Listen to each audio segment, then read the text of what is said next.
What's up, everybody? Michael Johnson here with the Business Choreography Podcast, and I'm excited you joined me today because we have a very special guest. Today, we are so lucky and privileged to have on the show Lorraine Lane. Lorraine is a professional business coach, as well as an author, speaker, mentor, and radio host. She has over 25 years of experience coaching and consulting large enterprises and small businesses, specializing in helping them find their way of doing business.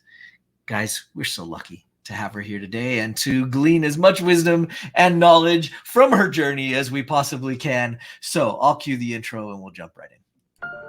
Listen, there's a lot to learn when growing and scaling your business. That's why we created the Business Choreography Podcast, where we talk about choreographing your marketing, operations, and sales into dynamic systems that increase your revenue and your impact. We'll explore solid business principles and discuss all things that make businesses dance to success with clarity. We'll help you figure out where the holes are in your business and what you can do to fix them. Think of us as your official business choreographers, aka your insider growth strategists. Remember, your choreography matters.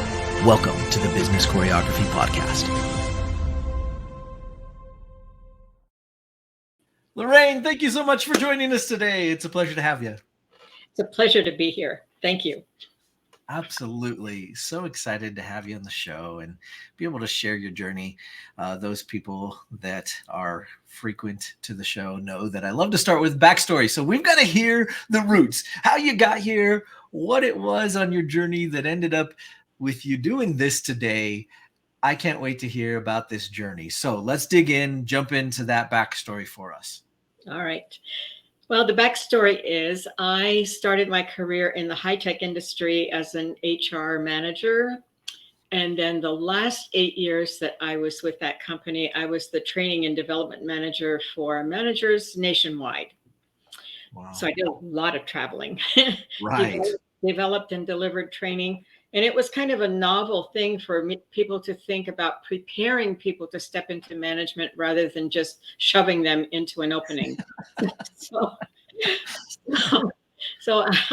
my team and I developed a whole process for preparing people to become managers, and that was turning our management around. So we were poised to be doing the same thing for sales and marketing, when on a Monday morning, my manager called me in tears and said our whole department had been laid off over the weekend. Oh my gosh. Happy Monday. Happy Monday. So that shattered my plans of thinking that I was going to retire from this illustrious company. Oh and so what was I going to do with the rest of my life? And because I traveled so much, I didn't even know my neighbors. And wow. So I started a job search, and this was before Indeed and Green Door and all those online sites. I mailed out hundreds of resumes and got no response. It was a big downturn in the high-tech industry. They were laying off thousands of people. So I had the bright idea of dumbing down my resume and applying for a job to stock shelves at Home Depot. And that they wouldn't hire me. So I had no intention of starting my own business. That was the furthest thing from my mind. But I got a call from a colleague who trained people to do a certain type of team development, and I was certified in that technology. So he called me and said, the trainer at the Center for Creative Leadership is sick. Can you get on a plane and go to North Carolina? Well, of course. Wow. And I had the bright idea of printing out, those tear apart business cards? Yeah. I printed a sheet of those just in case somebody should ask me for a business card. Oh my gosh. 2 managers in that training did ask me for a business card, and I started consulting with these companies, just doing what I knew how to do from the corporate world. And I just kept taking all this work as it would come. And when it came time to do our taxes, our CPA said, well, looks like you have your own business. You've replaced your salary. And I said, absolutely not. There is no way that I'm in business for myself. So 20 years later, I still haven't found a job. So But I started a business without knowing what I was doing. And when Right. I'm working with small business owners, a lot of them do the same thing. And Right. so it's it's not a good way to go. It's not Right. a good way to start a business to not know how to do all the basic things, because then you have to backtrack and do things that have cost you time and money and clients. Right. So I had to learn those things, and I had no idea what I was doing. So, Right. like, I will tell you that, yeah, I tried to build a business without networking because that was a very scary thing for me. Wow. I could facilitate a training in front of 40 managers, but walking into a room of strangers and doing a 30-second introduction was like, oh, please let a sinkhole open up. Swallow me. It was a terrifying experience, actually. Sure. And Sure. so I kept at it and did some painful learning. and, Right. and so that's what I help business owners do, is I call it finding your voice. You have to find your voice. Like, what's the value that you bring? And when I ask my clients that, a lot of times they just talk forever and have said nothing. It's a lot of words, but it's not communicating anything. Right. So finding that thing that makes your heart sing, like, why do you do what you do? What is it that makes you get out of bed in the morning to do what you do? And do you love it? Do you actually love it? Do you really want to do that, or are you looking to do something else? And how do you talk about your business? How do you Right. communicate that? How do you market your business? For some people, it's they're unmarketing their business. Like, whatever you're doing, isn't it? Wow. Yeah. I love that. You should write a book about that and title it Unmarketing Your Business. I've written one book, and so that could be another one. Um, yeah, learning how to generate referrals and how to talk about my business. That was a big learning. Yeah. Let's jump into that just a little bit and talk about the process of getting comfortable with networking and being able to do those brief introductions and not unmarketing your business. So, let's talk about some of the principles behind that and what some of our listeners can take and start using like right now. Right.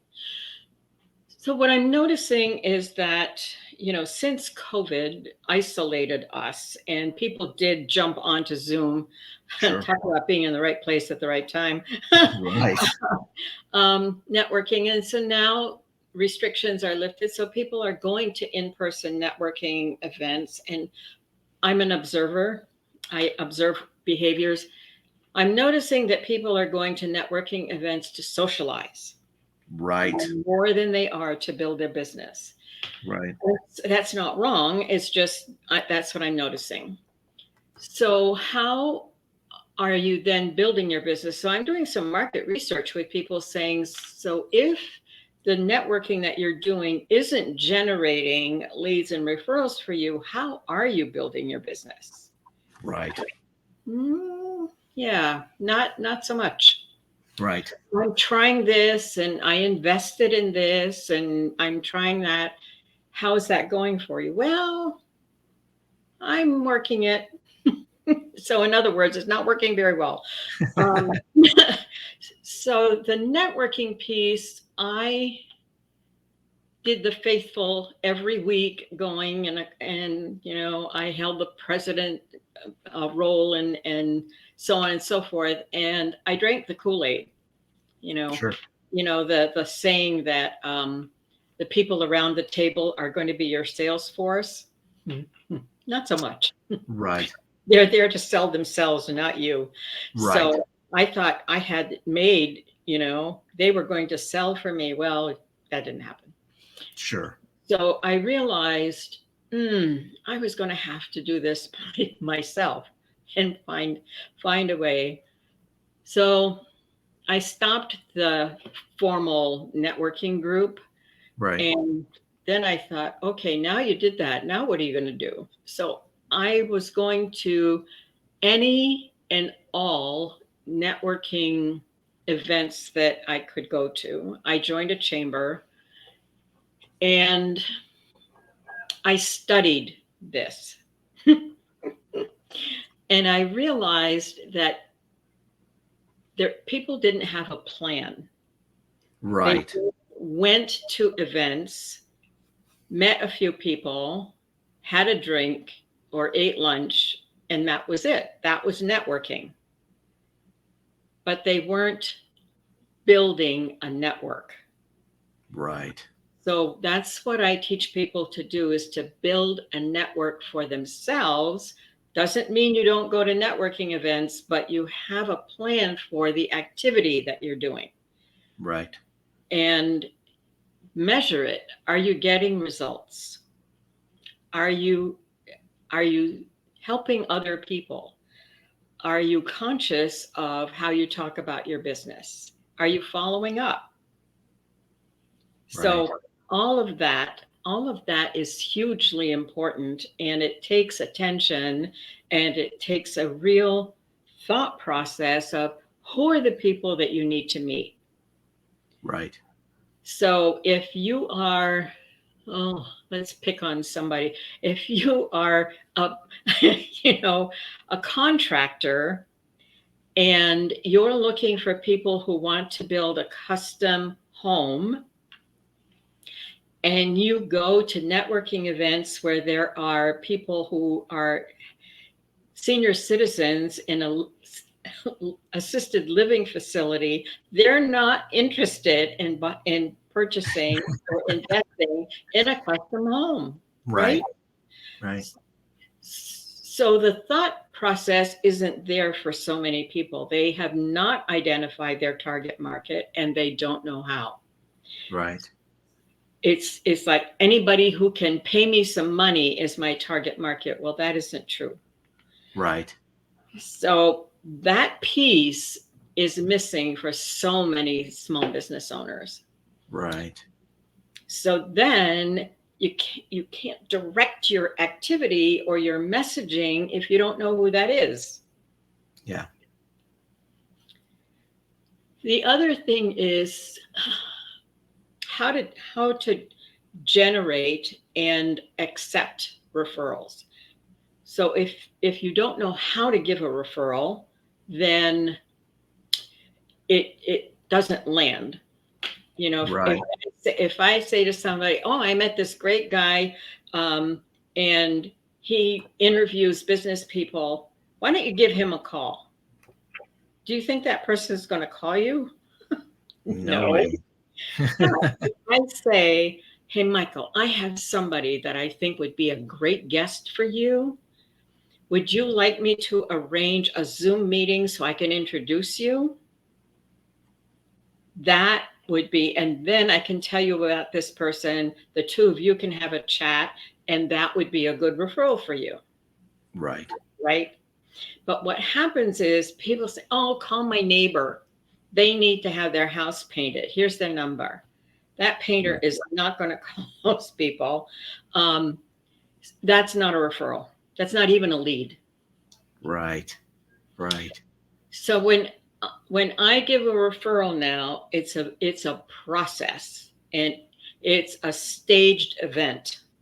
Right. Right. And I'm very careful about the referrals that I give. I have to know that the person I've referred my contact to is going to handle them with care and consideration the way I would. Right. Exactly. So I learned this painfully because I thought all the people in this networking group that I belonged to were trustworthy. Right. Because we all belonged to the same group and we needed to refer each other and all that blah.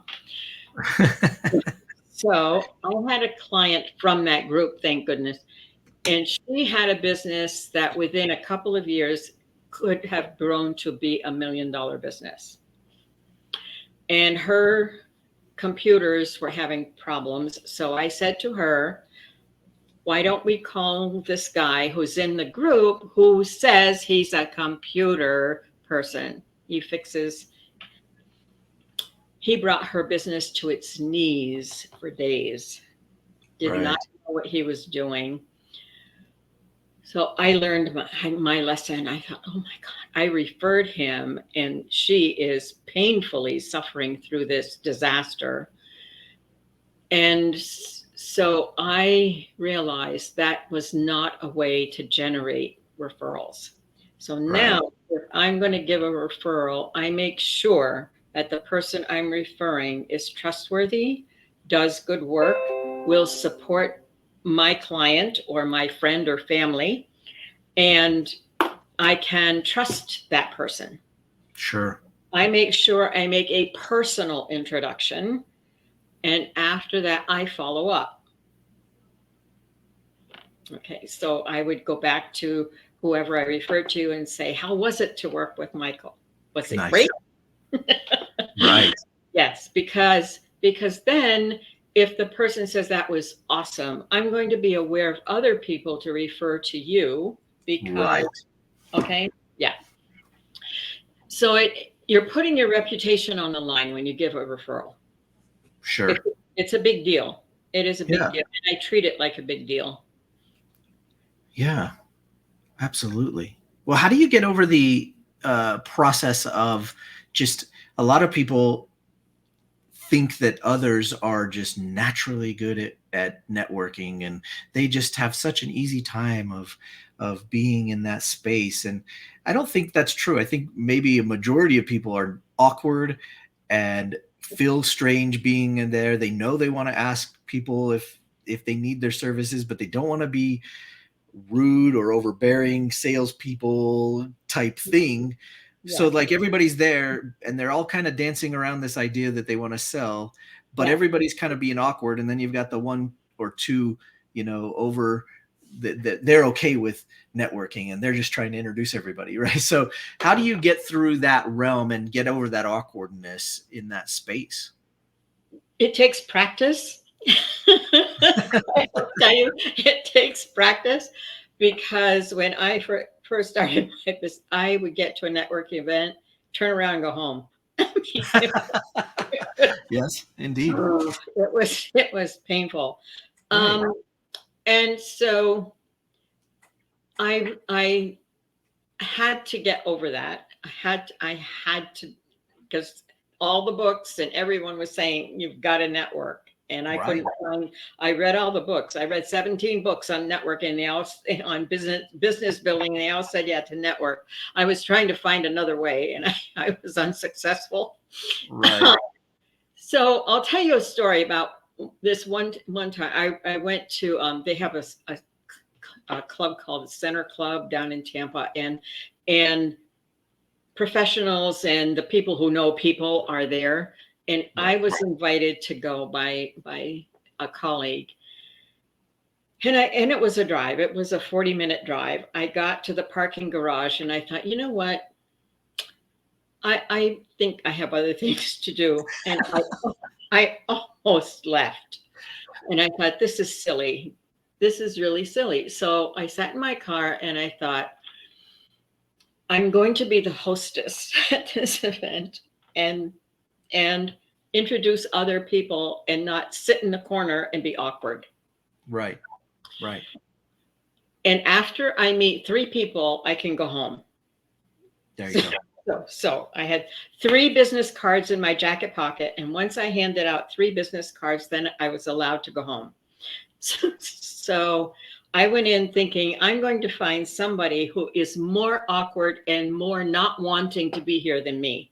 Right. So I need to find that person. So here he was at the other end of the room, holding the door casing, dressed in a nice suit and so on. So I made a beeline for that guy. And I said to him, hi, my name is Lorraine, and you look as scared to be here as I am. And he goes, yes, ma'am.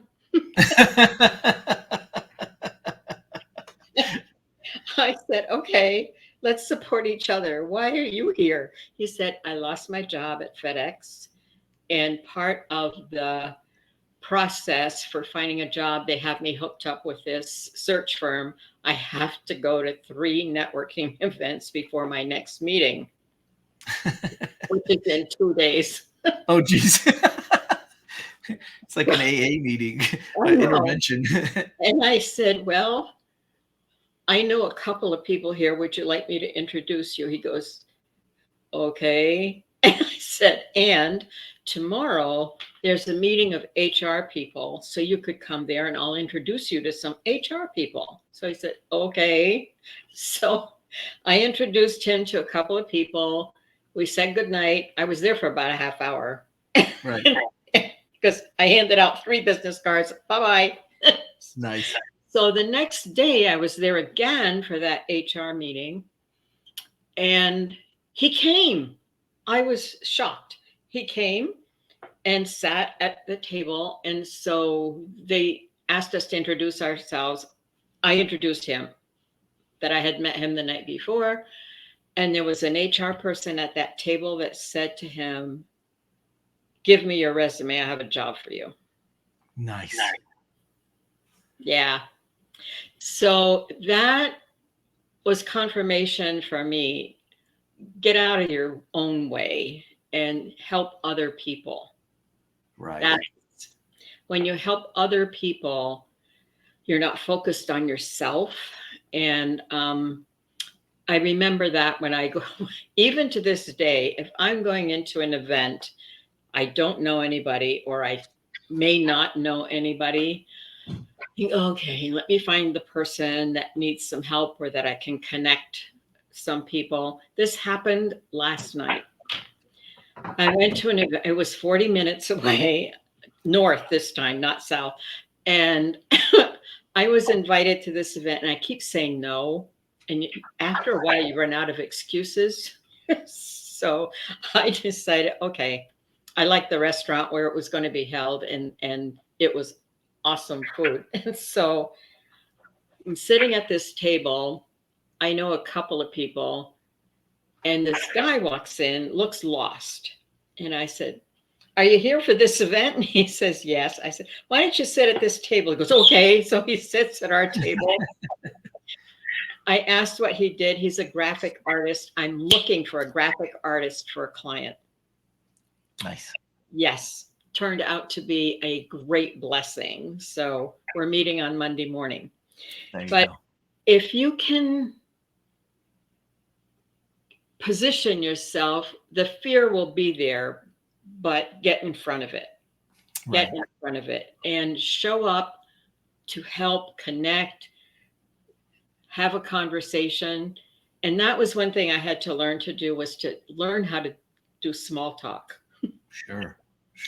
Because I had, a question like, what do you do? And then I realized that really is not a great question because I don't like it when people ask me that. Right. And so having a list of questions or things that you can talk about that make that conversation easy, because that helps the no like part of mantra, right? Yeah. So when you can keep a conversation going and people feel comfortable with you, it's easier. Right. Yeah, no doubt. Well, I am so glad we could go through that because I feel like that's such a normal challenge for people.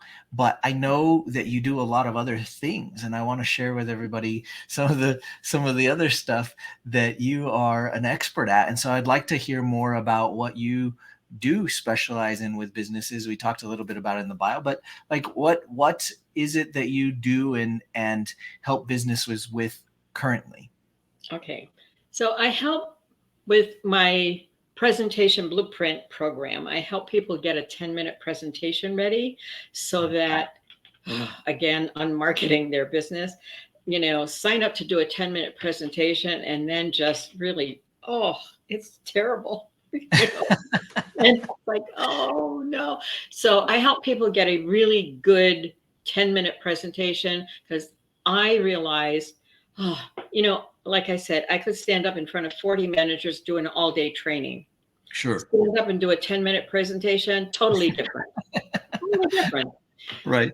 And so my first 10-minute presentation was a total disaster. I mean, just awful. Yeah. So I whined about that with my coach for several weeks, how awful it was. And he said, okay, when are you going to stop whining and do something about it? And I thought, Right. oh, okay. Ooh, ouch. So I did. I got 3 presentations ready.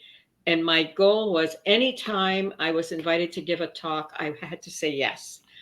And I would let meeting coordinators know that if they had a last minute cancellation, they could call me and I would Right. jump in the car and substitute. And that happened several times where Wow. somebody would call me and say, oh, I just got a call. Can you possibly come and speak? Most of the time I was able to say yes. Right. Rearrange something or jump in and say yes. So that helped me expand my visibility, and that's free marketing. It's free. Right. Right? It takes time, of course, to get that ready. So that I help people do that and do it well and practice. They actually practice on Zoom, and Zoom is very different than in person. Right. So I have that program. Then I have another program, how to network, your networking A game. And that's a 12-week program where we go through all of my book on each step, how to pay attention to what people are really asking you. Right. And people just dismiss what people are saying in conversations. Right. There's gold in those conversations. Oh, yeah. Like people will say, next week is my wedding anniversary. And so I write that down and I send them a card. How did you know it was my anniversary? You told me. But if you learn to pay attention, people give you all kinds of information, but most people don't pay attention. Sure. Yeah. Wow. I love that. Well, talk to us a little bit more about how everybody can get in touch and follow this a little further, because I think you've hit the button there for a lot of people feeling awkward in those spaces, and a lot of business owners that are like, I know I need to do that. And I just don't want to do that. So I could really use your help. So where do they go? How do they get in touch? And how can they keep doing some more? Okay. So my website is, of course, www.lanebc.com. And my email address is Lorraine with 2 R's at lanebc.com. And I'm happy to have a conversation to see if I can help. And I always do that because they need to feel comfortable that they can work with me, and I need to feel comfortable that I can really help and lift. No doubt. No doubt. Yeah. Well, that's great. That's awesome. Guys, go check that out. lanebc.com. That's really easy to remember and really easy to type in. You can't get it wrong. So go check it out and take advantage of all the cool things that Lorraine has done for you, and that she's already experienced the hard part and gone through some of the woes and pains and aches of this whole process. And now you can just take advantage of it. That's the best thing, right? That's why we read books. That's why we work with coaches and mentors, is to do that. Lorraine, are there some last words you can leave us with as we head out? So, some last final wise words for our listeners? Yeah, let me think. So one of the things to pay attention to is the words that you use to talk about yourself and your business. When I hear, like, there's a woman that I help, she would stand up and she'd say, I'm just a realtor, you know what I do? And she'd sit down and I thought, oh, please.